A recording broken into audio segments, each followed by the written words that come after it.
When you stop chasing the wrong things, you give the right things a chance to catch you. Aboki Central Bank.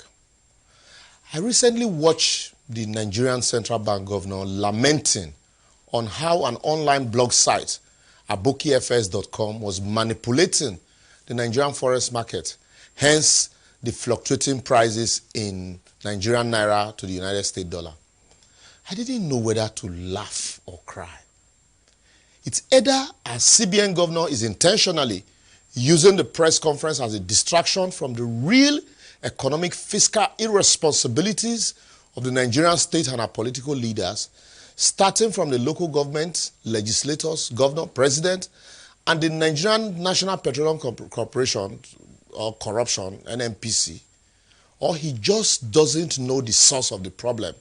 And if he doesn't know, how then can he find a solution to it? Or maybe the suspension of abokifs.com go sustain the naira less this week. Let's see. What you won't hear in Nigeria does not exist.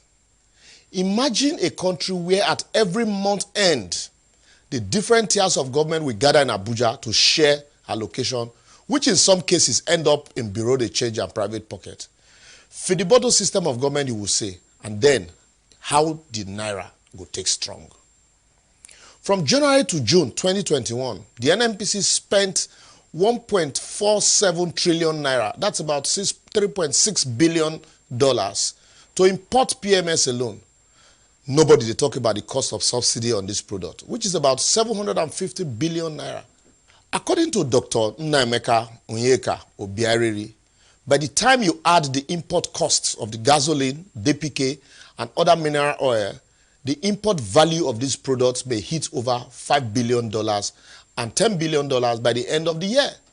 Yet, you find Aboki to blame for displaying the prices on their website. Aboki don't turn CBN be that now.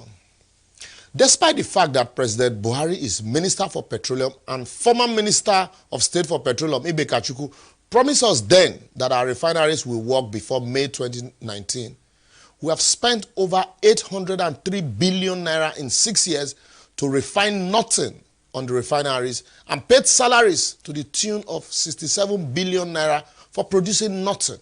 And they wonder how naira till they fall?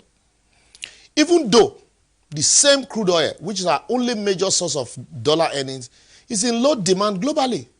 Yet we reward the laziness and turn around to shadow box for solution. Who does that really? How can you grow your naira when you spend over $11 billion annually importing food and food-related commodities that can easily be produced from our 64 million hectares of arable land? Well, someone said, what do you expect when able-bodied people cannot access their farmland due to terrorists? Sorry, they said we should call them bandit attacks. Yet, our president, a retired general, after spending about 3 trillion naira in 6 years on fighting insecurity, and yet we are borrowing again, want us to gift the killers grazing routes so we can live peacefully with our neighbors.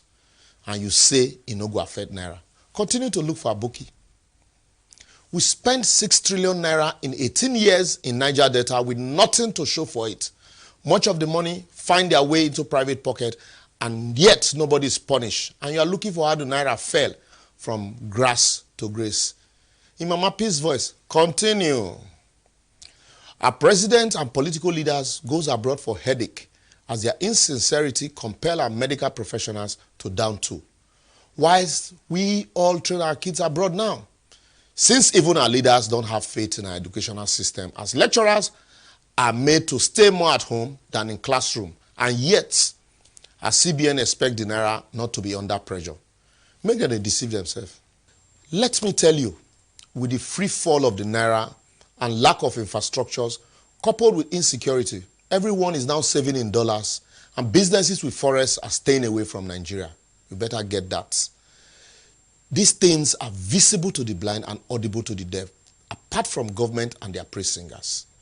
I will therefore advocate that until the government understands these simple economic indicators and genuinely begins to find solution to them by cutting down on government wastage of forests, addressing security, enhance confidence in our political system, restructure the system of government, ensure fiscal discipline, transparency, accountability, and responsibility. Stop this show of shame and start a process of re-evaluation to revamping our economy. Nothing else will stop the spiral downward free fall of the currency. I hope by December, they won't be looking for advocate to blame when the naira hits 1,000 naira to $1. And as for you, the youth, don't expect our leaders to heed to this, my advice, without your participation in election, as nobody willingly relinquish power. And if you just clock 18, go and register to vote. As according to the Lagos bus conductor, you must take change to have it. For previous episodes, simply follow us on all our various social media platforms showing on your screen. Like, subscribe, leave a comment, and share until we all achieve results. See you next week.